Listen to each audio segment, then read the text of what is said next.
7واں نقطہ ہے ارکان اسلام اور ارکان ایمان. ارکان ایمان، ایمان کے کتنے ارکان ہیں؟ 6.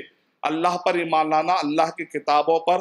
آمنت باللہ و ملائکتی، فرشتوں پر. اللہ پر ایمان لانا، فرشتوں پر ایمان لانا. وکتبہ، کتابوں پر.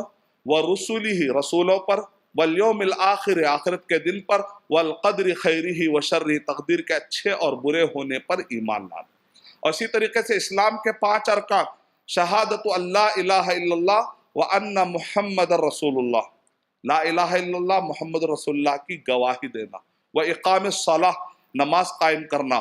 وایتاء الزکاۃ، زکوٰۃ ادا کرنا. وصوم رمضان، رمضان مبارک کے روزے رکھنا. وحج البیت من استطاع الیہ سبیلا، اور بیت اللہ کا حج کرنا جو اس تک جانے کی استطاعت رکھتا ہو.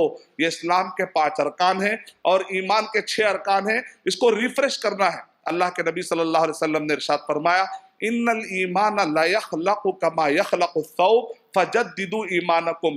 ایمان ویسے کمزور ہو جاتا ہے، بوسیدہ ہو جاتا ہے جیسا تمہارا کپڑا کمزور اور بوسیدہ ہو جاتا ہے، لہذا تم اپنے ایمان کو ریفریش کرتے رہو. تو رمضان مبارک آئے تو پھر ایمان کے ارکان اور اسلام کے ارکان پہ اچھی معلومات حاصل کریے تاکہ ہمارا ایمان اور ہمارا اسلام ریفریش ہو جائے. For authentic Islamic information, please log on to www.askislampedia.com.